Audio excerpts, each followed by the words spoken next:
This is the Relevant Podcast.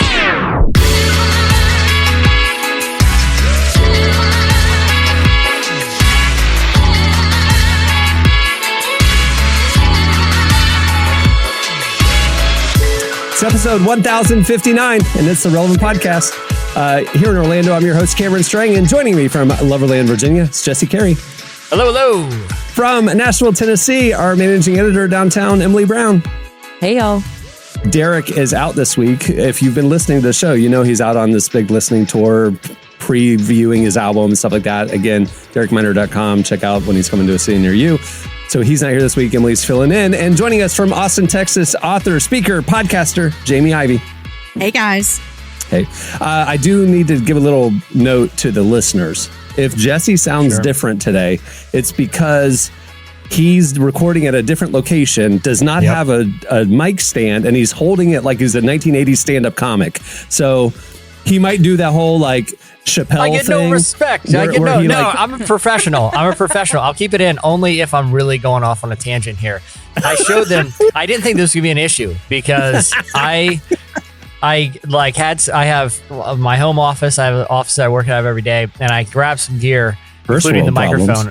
I realized as I said that. What about your Hamptons office? Do you have? I'm sorry. Well, that's being renovated right now. So, obviously. Exactly. It's the season starts soon, the shore season. So,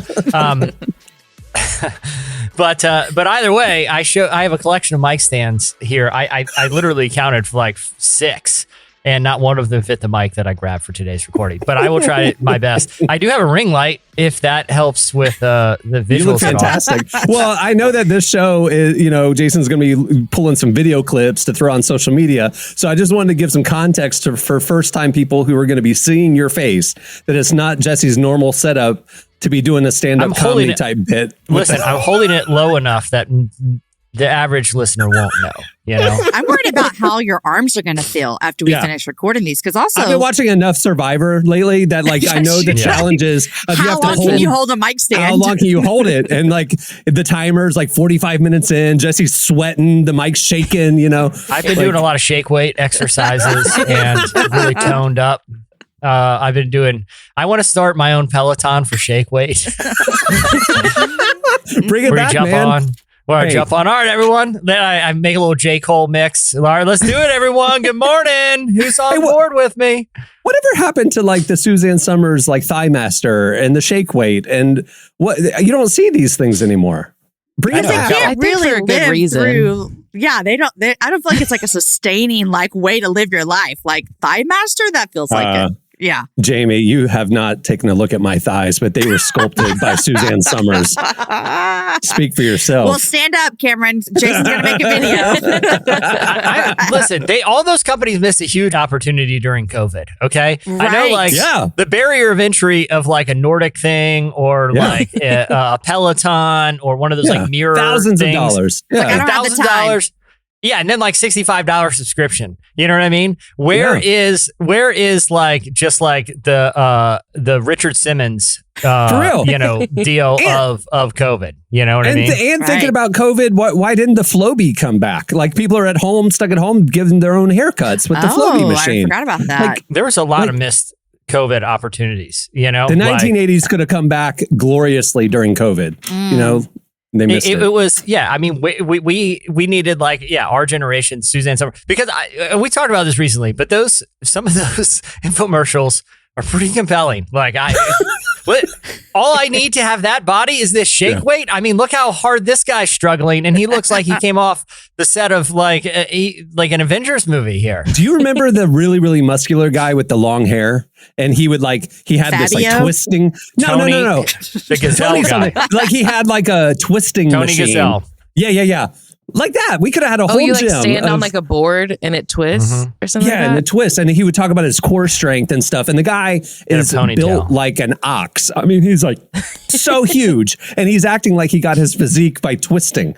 Right. You don't know. Maybe he did. I was going to say, do we need a machine? Can't we just stand up in our offices and our bedrooms and just twist? I mean, come on. And imagine you have a a shake weight in your hand. You could get That's what I'm saying. He probably had shake weights going for the shoulders and arms. He probably was doing some squeezing in some Suzanne Thumbers for those thunder thighs that he had, and he was like twisting in the middle. He had a whole gym going on. For I think a Suzanne low Summers, price. first of all, would be offended by you continuing to say thunder thighs. I'm just going to say on behalf of Suzanne you did Summers. say thumbers earlier because you combined thighs and summers. Dude, she's like 80 and she looks great. Or last time I saw her. It worked. She Yeah. is the All right. thigh master. Mhm. Yeah. So all that exactly. to say, Jesse has a mic in his hand and he's going to get trembly in about 30 minutes. I've been training all since the pandemic for this. Actually, a moment. shake weight mic. I'm going to make fitness for podcasters. Today we're going to okay. put some weights on your mic and hold them. Next time I'm going to have like over ear headphones that are weighted to get to a little neck strength. The possibilities are endless. I do want to pivot to another quick fitness. I guess it's fitness, another activity related topic. We're coming off Masters weekend. Did you guys watch the Masters? I I feel like watched it's some one of of it, the yes. things where even if you don't care about golf, what was your take, Jamie? My take was I fell asleep on Friday watching it. I think that's what the Masters does. You can take a good It's nap. Perfect nap. And you wake up perfect and nothing background has nap. really happened. You're like, oh, Yeah. still the same. I don't know a lot about the Masters, but a friend was over at my house on Sunday giving me the lowdown about the two different areas with how some people went over to play for a Saudi team. So I don't even know what's going on, except for it's a lot. And I liked it. It's a lot, but my son got really into it, and so I'm going to be the day we're recording this, I'm taking him to like a local public golf course. He's on spring break and he's 10 years First old. world problems. Yeah, Country club. It's not a country club. As I said, it's a public golf course. You can go out there with no shirt, no one's going to say anything. They This trim isn't some of the Augusta. Yeah, when I say goat patch, I am literally talking. It wouldn't shock me if there was goats walking around out there. You know what I mean?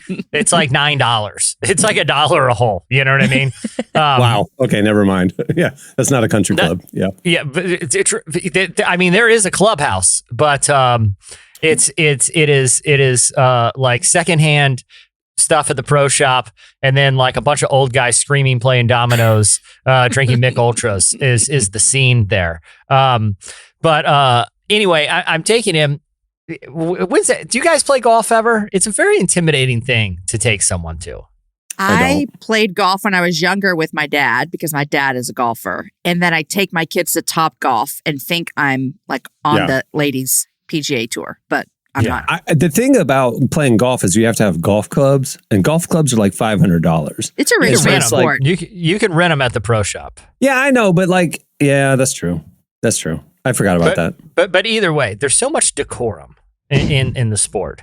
And as I was Except watching where you're going, because you can walk around with your shirt off and ride a goat.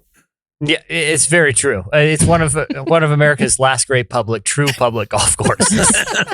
You can walk on. You don't even make a tee time. You just kind of wander on. You wander on. You got to wrestle the guy who's hogging the hole. You got to wrestle him out of the way. Yeah, exactly. But even at those, the marshals, like the old guys who patrol the course, it's very strict. Right? Like even watching the Masters, there's all this decorum. At the Masters, when you go, you can't have a cell phone. You have to heard that. Has to go into a locker. It's very serious. There's a dress code. You're not allowed to sit at the Masters, like on the ground. Like you have to have one of their designated chairs, or you stand because they don't want people laying around on TV. Every course is like this.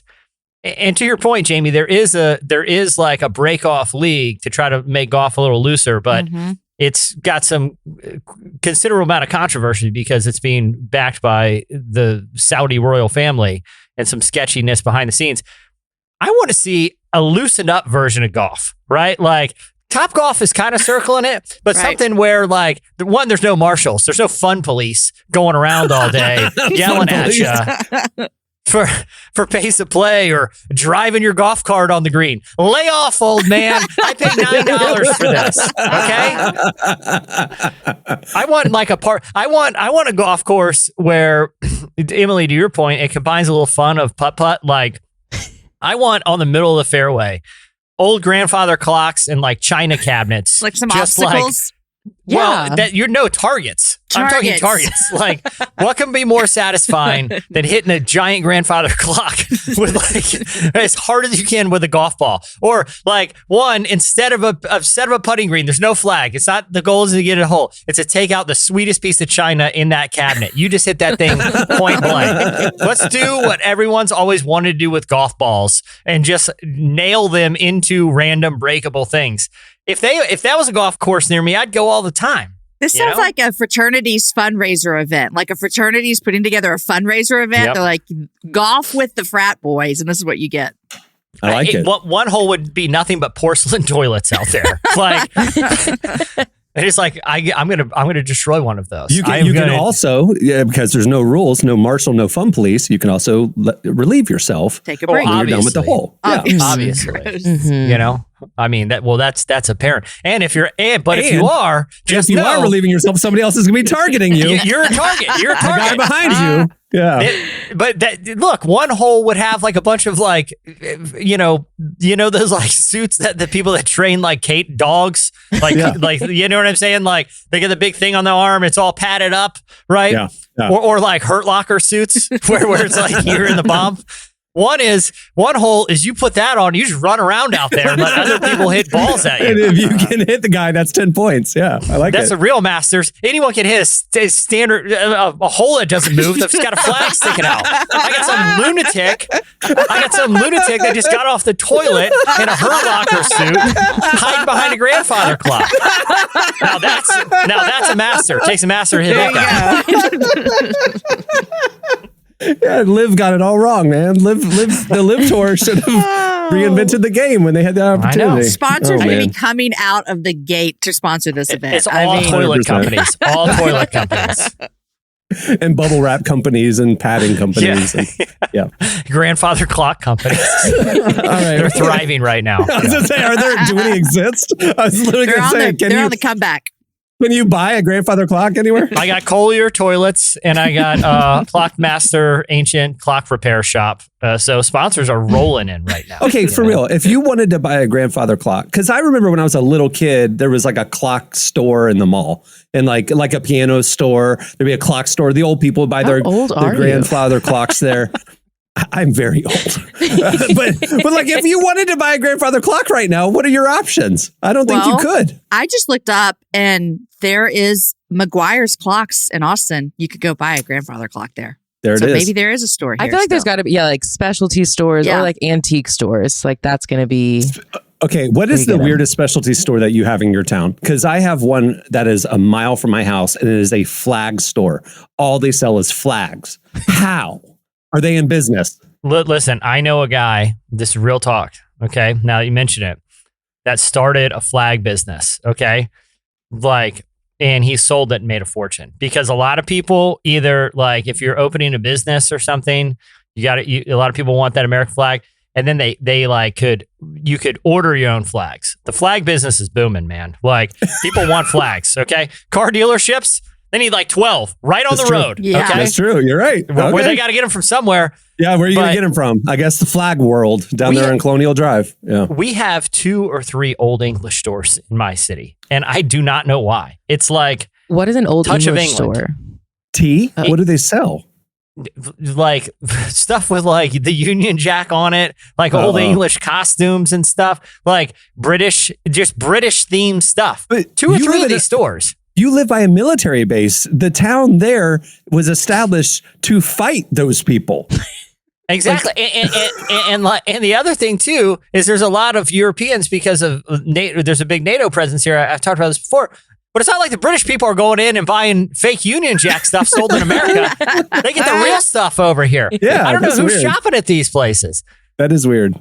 We have a store in Austin where you can go buy rocks, not rocks for your yard, like a rock that looks like crystals. Yeah, I guess it's just Austin rocks. That's weird to me. I don't know what we're doing here. Well, you know what they did? They came up with the name first. Austin Rocks. That'd be funny if it was the name of a rock store. Yeah, or like selling guitars. Now they're selling rocks. Rock memorabilia. Yeah. They opened it on a joke. But is it is it like decorative rocks, or are they the ones that, like I said, are like the crystals? Is it like kind of like hippy like the dippies? rocks where they cut it in half at the Science Center gift shop, and it's like purple crystals on the inside, but it's a rock on the outside? I forget what those are called. Oh, just kidding, guys. We do have a rock store on I-35, okay? Emily, I think you might have passed it when you were here. I was going to say, when you said it, I know what it is. Yeah. Yes, yeah. But this store, Austin Rocks, is like a boutique. But there is a rock store on I-35 right by that HEB, you guys. In a lawsuit right now with Austin Rocks for stealing the name. Yeah. I think the most specific store I ever saw was in Nacogdoches. There was a store, they only sold Coca-Cola memorabilia. Oh. And they just had everything, like bottles. They had books about it. They had like stuff you could put on your walls. It was all just Coca-Cola stuff. And I do think it is gone now because the owner passed away. But I always wondered how it was open, because I was like, who, one, is buying Coca-Cola memorabilia? And like, why are you doing that?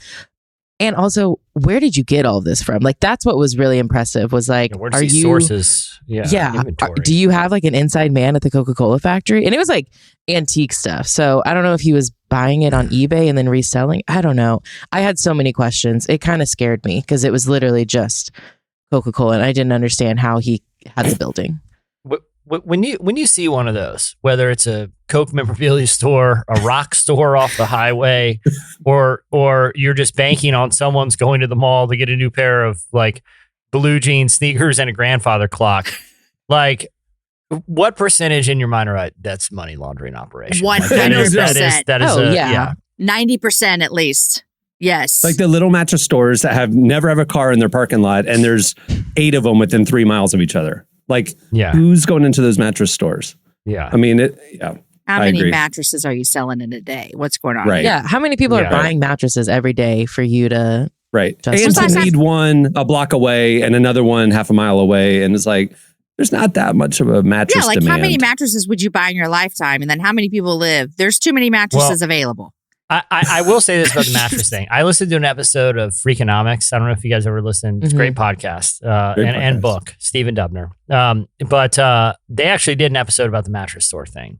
Ooh. And what they found is that they're all actually owned by the same people. They're different storefronts, but they have enough consumer research that tells them that people check out like 3 or 4 mattresses before they because mattresses, again, I didn't think we'd be doing mattress talk today, but here we are. People usually buy mattresses at critical junctures of their life where they're making a lot of major decisions. So it's usually when they buy a house, when they get married, or when they get divorced. Those are or moving, marriage, divorces are the 3 major times that people buy mattresses. Those are the 3 times that I have bought a mattress. Well, the mattress industry knows that, and they know that at those junctures, people think critically about every decision because it's a very stressful time. And what they do, the psychology of the customer is that they are going to check different options, that people are spread pretty thin on those 3 times. So they're going to hunt out the best deal.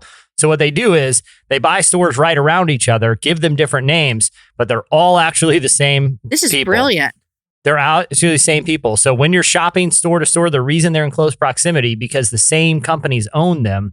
And they're just meeting the consumer psychology, knowing that it's cheaper for us to have 3 stores that we know they're going to go to than have one big mattress store. And then they're just going to drive across town to price check us at a different one. We'll just keep them all close. So it's like the glasses industry. Like every glasses brand is owned by the same company and store too. So like Eyeglass World and all of Lens Crafters, they're all the same company.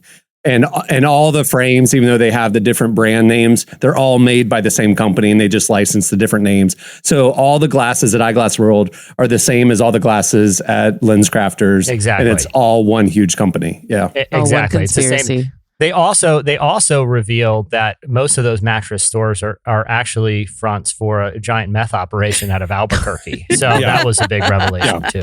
Yeah. Yeah, that's how Freakonomics ended. But you had to listen to it very exactly. Twist. Big twist. They gotta launder that super lab. Speaking of big twists, we actually have substance and good content on the show coming up. But this has been great, Cameron. Everyone knows now your mattress. You can buy a mattress. You can sleep well at night, knowing you only went to one store actually when you thought you were getting 3 different deals. but I still don't know where to buy a Thigh Master or a grandfather clock. So That's true. Okay, well, Leeland joins us. Leeland, he's a OG in the worship scene. He joins us coming up later. And at the end of the show, we have your feedback. But stay tuned. Up next, it's Relevant Buzz. Praying hands, heavy heart, we gon' see a levy part. Kingdom gon' see turnover like whenever a Chevy start. They gon' see them Kevin Gates, we pray for all them Kevin Harts. Heaven gon' see turnover like whenever a Chevy start. Lead them out the CDC and keep them off of EBT. Serving who created me, my lifestyle been on creatine. If I'm wearing black shades, this not fashion anything. Lighthouse of the temple, I protect, seen too many things. W's all of my charts, I gave them my heart, the spirit of W's all of my start, the spirit of spark, I'm winning the rings all over the things, the spirit of team, I'm winning the tell me what good is a dream, can't follow the king, industry I'm my daddy's child, so filled with light, you cannot take that. I'm my mama's child, I can't back down, I'd rather face plant. Hard to face facts, but Jesus took. You're listening to YB. The song is Praying Hands. Today's podcast is brought to you in part by Mercy Ships. Globally, 5 billion people lack access to surgical care. In sub-Saharan Africa, there's only one surgeon for every 200,000 people.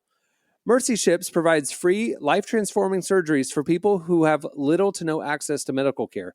They help the blind see, straighten twisted limbs, remove deadly tumors, treat cleft conditions, and so much more.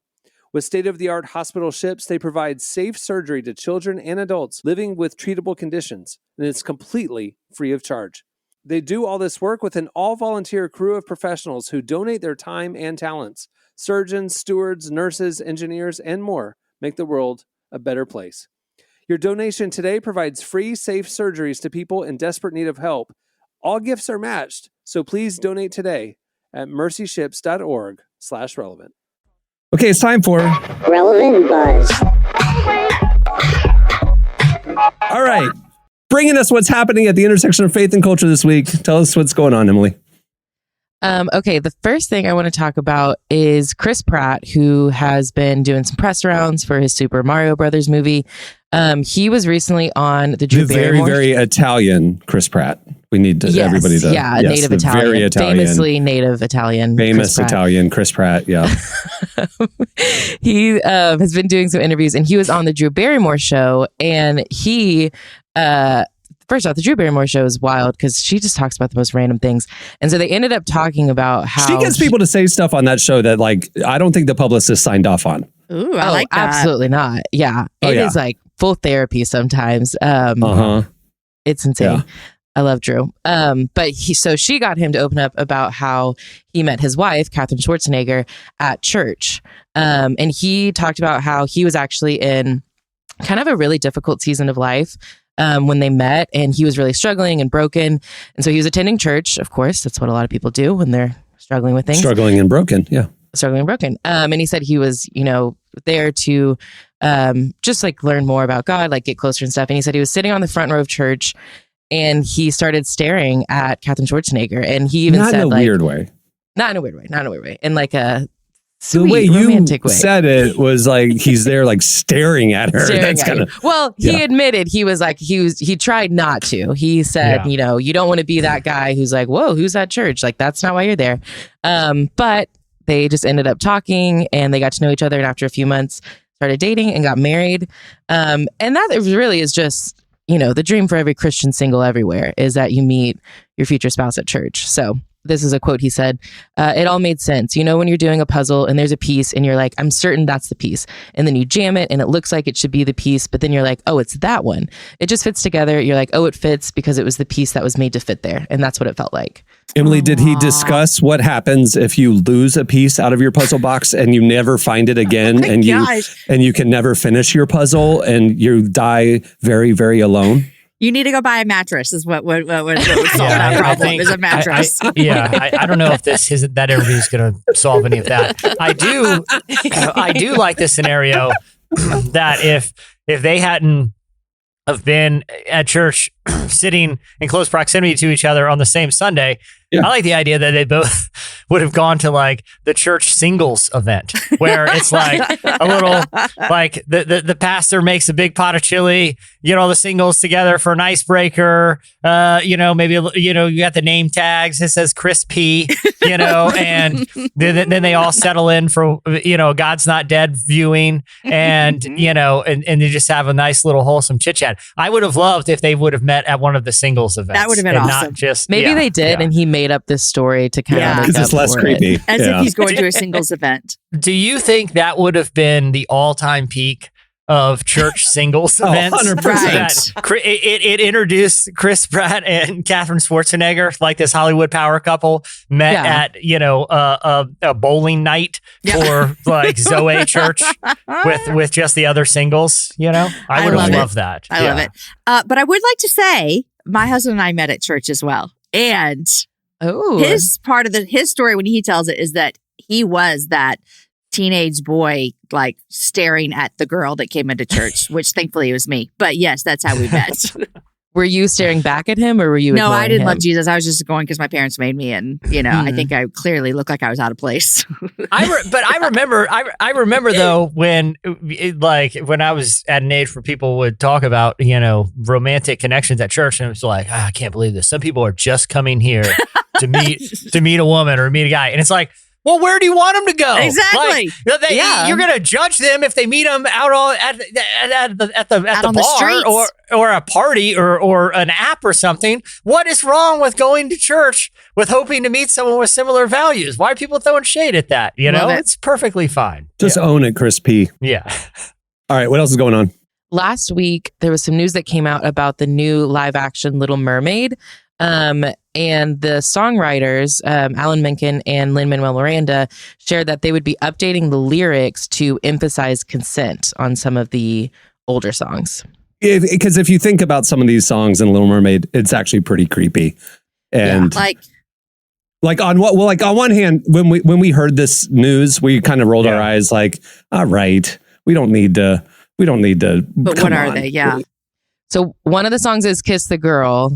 Yeah. You gotta kiss. I love that song. Okay. How is it so terrible? Okay, listen to this part with an open mind, open ears. Just play it, Jason. Yes, you want her. If you want her. You know you do. You know you do. Possible she wants you to. Possible she wants you to. Ask her. One way to ask her. It don't take a word not to see. No words. Word. Go on and kiss her. Just kiss her. So you don't know if she wants you. Just go for it. You like her. You don't know if she likes you, but here's how you find out. Throw yourself on her. Like, I mean, are you kidding me? Anyway, so yeah, maybe we should update that. But I guess you find out in a very terrible way.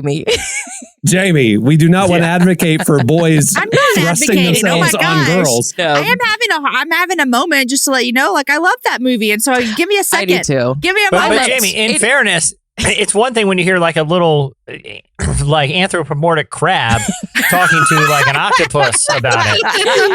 It's another thing if I'm staring at a girl in church and I'm like, just kiss the girl right in the middle of sermon. It's a different scenario. In fairness, and I don't have a shellfish telling me to do it. If I do it in the context of, a woman across the aisle of church, it's pretty bad. It's bad. But it's bad. Yeah. It's all about context. So they haven't said what the new lyrics will be, but they have told us what verses will be changing. So that's maybe one of them. Maybe it's going to say something like, "Why don't you ask her if she wants to kiss you?" Maybe like that. Ask her if she wants you to kiss the girl. Yeah. Ask the girl. Yeah. Probably a good move. It has been met with like some backlash because I think like you, Jamie, a lot of people have said like, well, what's wrong with the original? I love it. But it is something when you think about it, it's like, I guess we could maybe make some slight changes. Because like I have two nieces that are growing up watching these new movies. And I'm like, I want them to know that they don't have to just accept kisses from boys. They can say no. They can be asked. And the other song they're updating is not about consent as much as it is like to your nieces. Like there's a whole Ursula song where she's trying to manipulate Ariel, and she's like saying like men up on land love their women they don't speak and they're quiet, and so giving me your voice will actually help you make him love you. And so like she's like telling her and telling little girls that only girls who are quiet and submissive and just listen and don't speak are the ones who are preferred by men. And so that's the other song that's going to get updated. Well, but the other thing too, it's not like I mean, I'm not some Disney aficionado, okay, but I do have young kids and Disney Plus, but like, it's not like they've had the greatest track record with consent. I mean, aren't like 2 of the movies about kissing a girl who's like in some sort of coma? Yeah, exactly. Isn't that the entire plot of like some of their early films? Yeah. Like, I'm just saying, maybe it's good they're self-correcting here a little bit. Yeah. On one hand, it's like, come on, leave. We don't have to like. Yeah. Get PC about everything. But on the other hand, when you actually look at the content, you're like, I don't think this aged that well. Yeah. It also, society's different. To the point of Sleeping Beauty, the original story is actually much worse than Sleeping. So it actually is darker. So Disney already kind of edited it, and then it's now editing again. I don't know what the original is.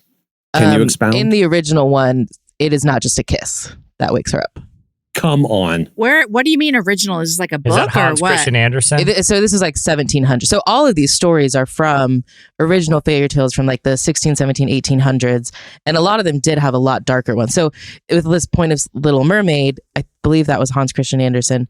That one, she actually doesn't get the guy. She ends up as a piece of seaweed living close to the land, like halfway between our world and the ocean. What? Plot twist. Wow. Yeah. So like all keep it real, guys. That's what they should have done for the new one. She turns into seaweed. Well, people would not like that story though, because it's not a happy end. Because I am letting all know that I do know a lot about fairy tales. They all had like these life lessons. There's that English major paying off. Well, I did take a fairy tales class in college, so that is how I know these.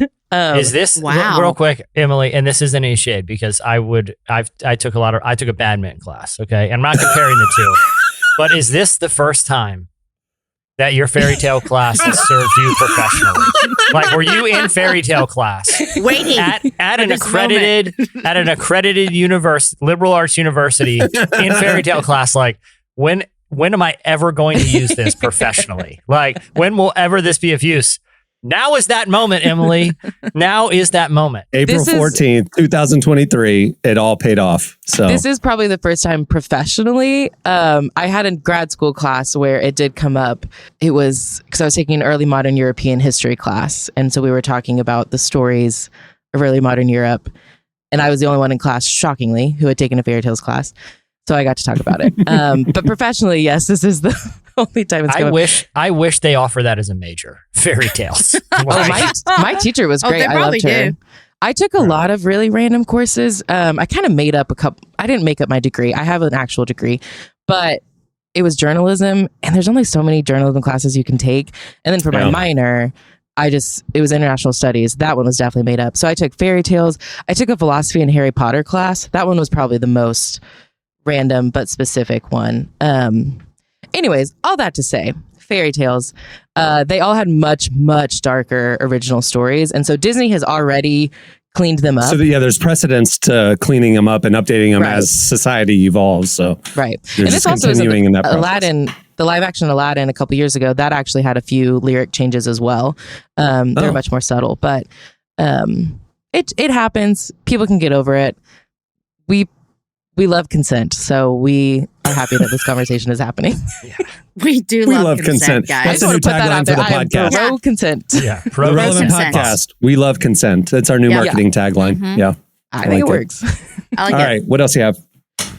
The last thing is just a clip from the most recent SNL. The Jonas Brothers were the guests. Joe Bros. The Joe Bros. And they brought out their own special guest, Kirk Franklin. He led the gospel choir for the song, and then he also grabbed a mic, started singing along with it, and we have a clip here.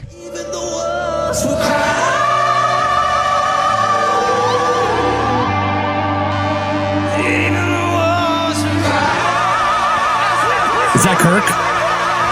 No, that's Nick. I know.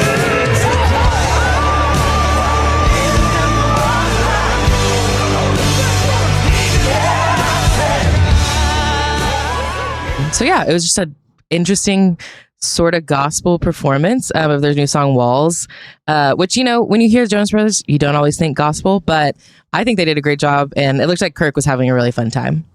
Continuing to set precedence on this episode. This is the first time we've talked about fairy tales. This is the first time we've played the Joe Bros on our show.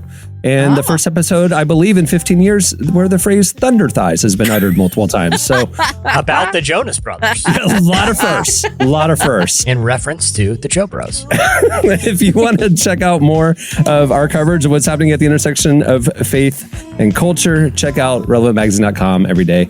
All right. Thanks, Emily. Okay, stay tuned. Up next, Leeland joins us.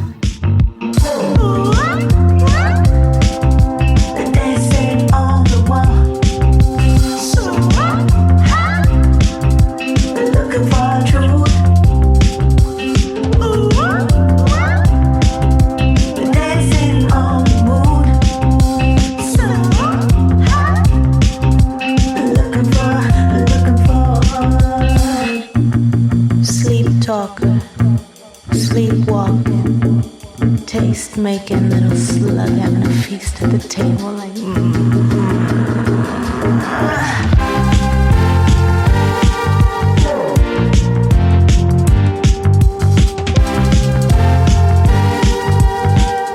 You're listening to Little Dragon. The song is Slugs of Love. It's my high school nickname. Well, today's show is brought to you in part by the new book, God, the Science, the Evidence. We talk a lot about faith, but how often do we talk about science in the same breath? You might be surprised to discover just how deeply the two actually agree. For centuries, science has been used to dismiss the idea of God, but today an intellectual revolution is underway. Modern discoveries in physics, cosmology, and biology are consistently revealing the same truth: creation isn't an accident.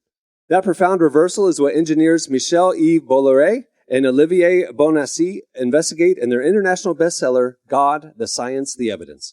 This book is a rigorous, evidence-based critique of materialism, inviting you to explore over a dozen scientific, philosophical, and historical domains. It shows that what was once seemed impossible, that science could point to a creator, is now supported by a vast and convergent body of evidence. With over 400,000 copies sold in Europe, this book is sparking a global debate. It's thoughtful, fascinating, and a powerful reminder that reason itself affirms the existence of God. Learn more and find out where you can purchase your copy today by visiting godthesciencetheevidence.com. Where our guests today are Leeland Mooring and Casey Moore, better known as Leeland. They're a Christian rock band who have been around for pushing 2 decades, making some of our favorite worship music. We talked to them about their new album, City of God, and how their music has evolved over the years. Here's our conversation with Leeland. we are the city of God. Every tribe and every tongue, every daughter, every son. We are the city of God. I know y'all have been working on an album that is now out. Which, how does it feel to finally have the album out? It feels like, I feel like we're both feeling like every emotion at the same time. Like relief, terror, and fear. Like, I hope everyone likes it. And then also just like fulfillment. I think that's probably like the biggest thing. Me and Casey have been talking a lot. I feel like when we made this record, it felt more like an assignment than it did necessarily like making a project. I don't know. What do you think, Casey? Yeah, same. Really glad it's out. It took forever to come out. We recorded it last year in February, actually, so just over a year ago. And it was one of those things where we thought we were going to do a quick release and put it out in maybe August of that year. And there's, little delays after delays happened, and we're just trying to find the right timing. So just really glad it's out. And yes, it's really different than our last record. So there's always the feeling of like, I hope everybody connects with it.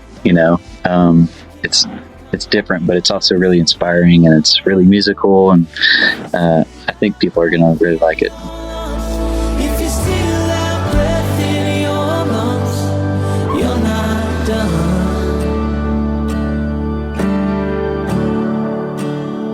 What is it that's so different from this? You said it felt like an assignment. I kind of want to dig into what does that mean?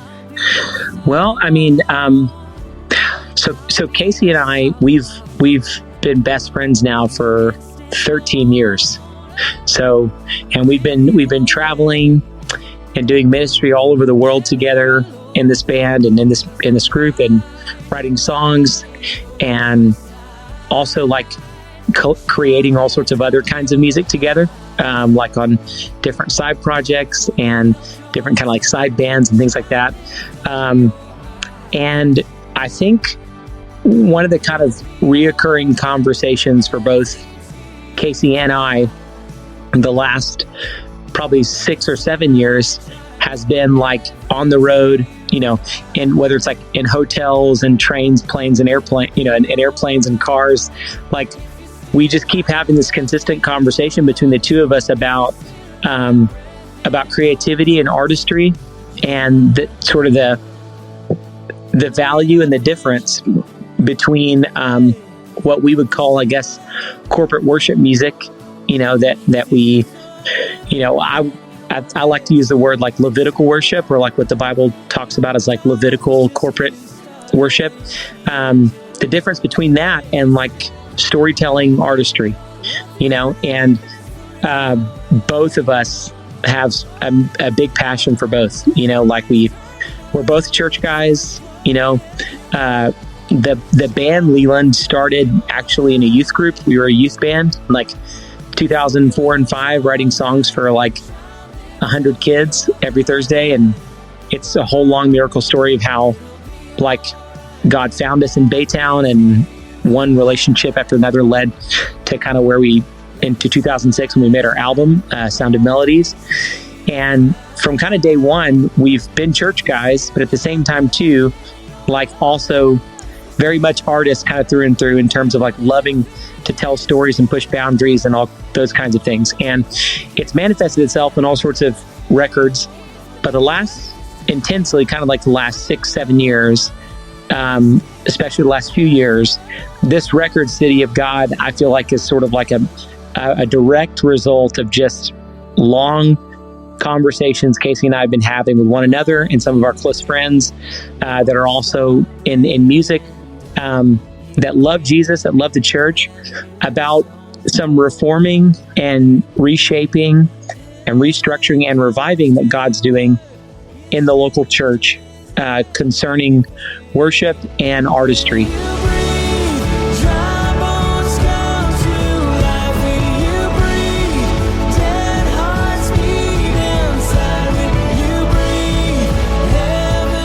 I feel like you sort of touched on it, but where did a lot of the inspiration for the songs come from? Or was it just kind of random moments? Well, at least just sonically, I think, like Leland said, there's so many arms to the body of Christ. There's so many different sounds, and we, even with our last record, had kind of been immersed in the really big anthemic, you know, corporate worship sound that we're so used to now, which is awesome. And then I think because we did that, then at least for me, I think for Leland too, but like we kind of did a 180, and almost everything I was listening to, at least sonically, was very different. It was, you know, it was a mixture of like, you know, my favorites like Fleet Foxes and Bon Iver, and even a lot of alt people that inspire me, that just make beautiful music. And then people like John Mark McMillan, that, you know, he really went off the path creatively and made some really different stuff that kind of, it challenged all of us and it inspired all of us. And so, yeah, listening to a bunch of different music for a couple of years inspired me to kind of dig in here in the studio, and I would kind of just make a track and just, you know, fling paint at the canvas and then bounce it to Leland and our producer Kyle. And yeah. What about you, Lee? Yeah, dude. I would say like ditto, same thing. Like we, you know, when we made our last record, which was titled Better Word, there was like this kind of like real strong vision for that record. And it was, hey, we want to write songs that, you know, the average, like, you know, 18-year-old leading worship with their youth group can like learn the song really easy. It's like easy to sing at a Bible study. You can sing it like alone with the Lord, but you can sing it, you know, in your house with some friends. You can sing it on Sunday morning. It's just easily sung. And it's kind of more like writing those songs felt more like making these really useful tools and that still bring glory and honor to God and reveal God. But they're useful in the sense that their utility is like they help. It's easy for a whole room to grab them and sing them to God. I keep having the same old dream that I'm drowning in a sea. You know, what is your hope with this album? What do you hope people sort of take away from it and are encouraged by? I just hope it inspires whoever hears it to, be inspired to do whatever they want to do, whatever that thing is unto the Lord, like I was just saying. And I hope it draws anybody that listens closer to the Lord. And there was a lot of stuff that we went through the last couple of years, but I hope that the people that listen to this just find encouragement and love and grace and mercy and whatever they need to find in it. I would agree with that. I hope that it becomes maybe like oil, like healing for people when they listen to it. That they don't have to feel like that they could just be with Jesus and just sense the presence of Jesus in their everyday life. And we actually prayed a lot that this record would become kind of like a soundtrack for people. Like they just have it on their car or have it on their house on YouTube, or like if somebody owns a place of business, they would just have it on. Like we know this record isn't necessarily something that you're going to like immediately take every song and lead it at church on Sunday. But we really hope it's also for the individual. And then there's a couple songs you could probably sing at church, but the heart of the album is that it just remind each individual believer that God's with you, that He loves you, and that you do have a calling right now, that although everything seems crazy in the world, and although everything seems uncertain, there's still a river whose streams make glad the city of God. And God's in her midst and she'll not be moved. You are an ambassador for the city of God everywhere you go.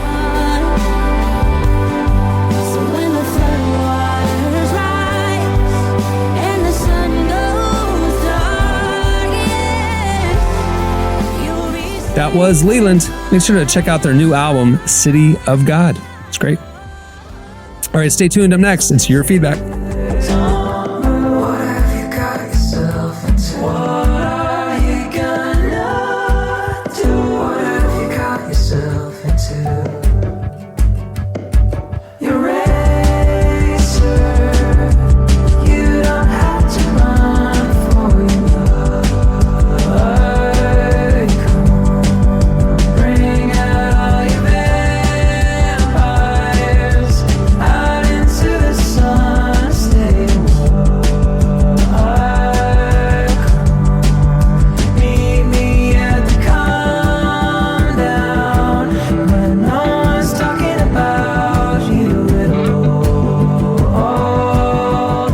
You're listening to Ricky Montgomery. The song is Eraser.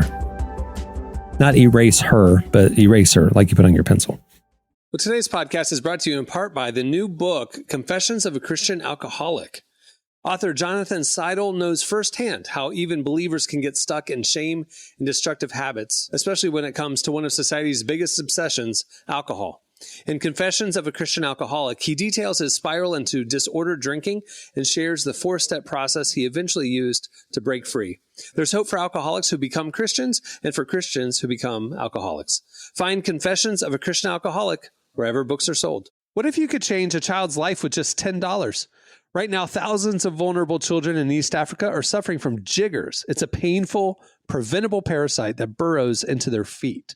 Soul Hope is the only organization treating it through foot washing, medical care, and durable closed-toed shoes that protect kids long after treatment. $10 may not seem like much in today's world, but when we come together, those small gifts add up to big change. Join the 10 for 10 campaign. $10 protects 10 small toes. Visit soulhope.org/10 to give now. One small gift makes a big difference. Again, that's Soulhope, SOLE, hope.org/TEN. All right. Well, it's time for your feedback. Last week, you know what? Here's the thing about life. It's important that we can admit our mistakes sometimes. and learn from them and grow from them. Apparently last week, we asked a terrible, terrible question of the week because you all did not care. There only like a very few of you replied, it's boring. We're just going to say, you know what, our bad and move on. So there you go. If you want to know what we're talking about, go listen to last week's episode, I guess. But we're just going to skip last week's feedback and we're just going to go to this week's Editorial question of the week. Hey. Okay. So earlier in the show, we were talking about Little Mermaid getting updated. We were learning about fairy tales that have been updated. It got us thinking about cultural popular things that people just have enjoyed. They've been successful over the years. And that maybe in the eyes of 2023, if we look at them fresh, maybe they should be updated. Like for example, when society collectively figured out that Baby It's Cold Outside is probably not a great Christmas song, like little rapey, so I got another one for us. Okay, Hansel and Gretel, right? And I know what you're thinking. Yeah, the plot revolves around the threat of two children being cooked alive in an oven, right? Pretty disturbing. Sure. I'm talking about the bread to the birds, where the breadcrumbs and the crows eat it. You guys remember what I'm talking about? They leave a trail. So you can find their way back. Yeah, that's where we get the thing of leave a trail of breadcrumbs, Did you know that feeding bread to birds is actually very, very bad for their digestive system? And it's irresistible to them. It is irresistible to birds. They will, if you throw down a piece of bread to a duck, that duck's going to eat that thing, okay? They cannot resist. They love their carbs. Do you know it wrecks them internally? You're not supposed to do it. And that story... Listen, a lot of Americans also have a gluten intolerance too, so... See? And that story taught us a bad, problematic lesson. Yes, I don't agree with the threat of cooking children alive in a witch's oven. Thank you. Okay? That hasn't aged that great either. But the breadcrumb things, people are still feeding bread to birds. And I blame it all the way back to that story. If you were going to rewrite it, Jesse, what are they leaving? Rocks. Well, trail of rocks. Well, they did at one point. But the only thing that will work plot-wise, if for some reason they had store-bought species-specific bird seed that was approved by, the Audubon Society, and they would leave those for their trail. That would be the politically and socially correct thing. Here's the thing. If they're leaving things that the birds are going to eat, how are they going to find their way back? But they didn't think that through. That was the whole thing. Is like so the only way the story works. The only way the story works is if for some reason Hansel and Gretel are walking around with bird seeds. And the whole story falls apart. And so I just think there's a lot that we need to revisit. That's all.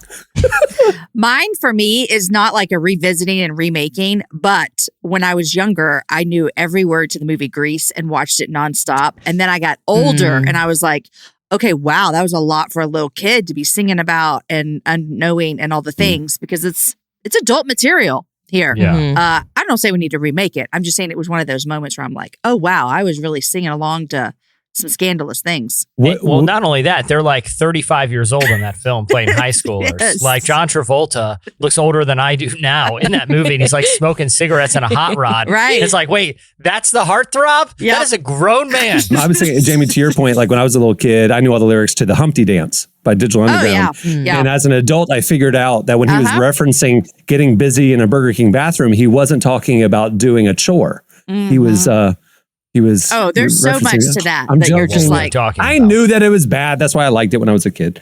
Anyway, I think I'm similar. I know I've talked about this before.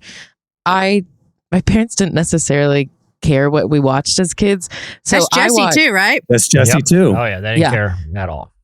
So I watched Friends while it was still on the air. I was 5, 6, 7 years old. Oh, wow. So I was very young. And so I remember watching it and noticing when my parents would laugh at things that I didn't necessarily think were funny, but they would laugh at a joke and I would think, oh, okay, that was funny. But I didn't quite get it. So I'm actually rewatching Friends now because I'm like the age that they were when they were like on the show. So I just kind of wanted to see I've watched episodes over the year, but I just have been rewatching it. And there are a lot of jokes I definitely did not get as a child for good reason. And now I get, and I'm like, oh, now I know my parents were laughing at that because that is actually a very funny joke. So it's funny to think back on I remember thinking this show was funny, but now I realize why it's funny. I've never heard anybody refer to Friends as having very funny jokes. That's interesting to me. Oh, you I didn't think like it's Friends. funny. I think Friends gets a lot of hate, and You I hate don't it. think it's necessarily It's not aged well. Actually funny, though. I think literally millions of people would disagree with you. No, entertaining, popular. I get it. You like the characters and Okay. stuff, but funny. I don't know. There's different sensibilities. I mean, look, Humor's subjective. CBS has been the number one name in comedy for a long time, and I'm not saying Friends at the level. I'm just saying, listen, popular sensibilities in comedy it's a wide spectrum. You know what I mean? That's true. You're right. It's arguably one of the most popular situational comedies of all time. You know, even it's not my taste, but I understand the appeal, even if I don't. You know, Sure. Even though it doesn't necessarily appeal to me. You know what I mean? Sure. Yeah, I got you. All right. So hit us up on Twitter at Relevant Podcast. If you can find us, because everybody's losing their check marks, you know, so we're one of the accounts. Hopefully you reply to the right one. Anyway, hit us up on Twitter at Relevant Podcast. Tell us songs, movies, TV shows, things that if you were to look back at them with fresh eyes, maybe were more problematic than you realized. And we'll read our favorites on next week's show. I promise we will read your feedback on next week's show. Well, before we wrap things up, I want to thank Leeland for joining us. Make sure to check out their new album, City of God. It's available wherever you get your music. Also, before we wrap it, make sure to head over to relevantmagazine.com and check out our spring issue. Features Michael B. Jordan on the cover. We talked to Fits in the Tantrums, Colony House, Beth Moore. We have some great pieces. It's available for free. Just click on the magazine tab right there at relevantmagazine.com. It's all there. The ad-supported experiences. If you want a beautifully designed, digitally enhanced, it's just elevated. It's wonderful. Ad-free experience. You should sign up for Relevant Plus, and you get our enhanced digital issue as part of that membership. You also get ad-free unlimited reading at relevantmagazine.com and ad-free versions of this podcast and an exclusive subscriber podcast every week as well. Plans start as low as $250 a month, and it is the best way to experience our content. You can find out more about Relevant Plus right there by clicking the R Plus tab at relevantmagazine.com. Also, while you're at the site, make sure to sign up for our newsletter. You can get our top 5 trending stories sent to you every weekday morning. It's a great way to stay in touch with what we're covering. We put everything out on social media and stuff, but you know how the algorithm works. It is so easy to miss some great content. So why not get our best content delivered to your inbox every morning? That's right there. It's on an article page. You can send it right there on the sidebar on the right, or it's right there on our homepage as well. Okay, on that note, we will wrap it up. I'm Cameron Strang. I'm Jesse Carey. I'm Emily Brown. I'm Jamie Ivey. We will see you on Tuesday. Have a great weekend, everyone.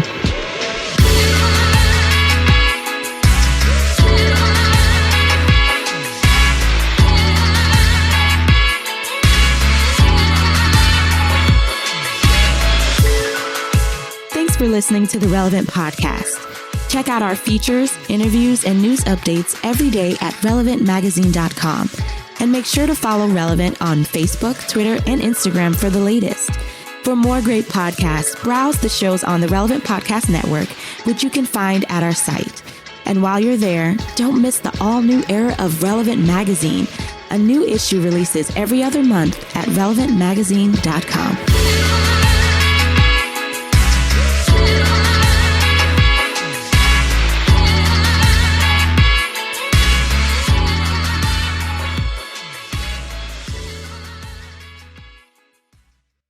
Lay off, old man. I paid $9 for this. Relevant Podcast Network.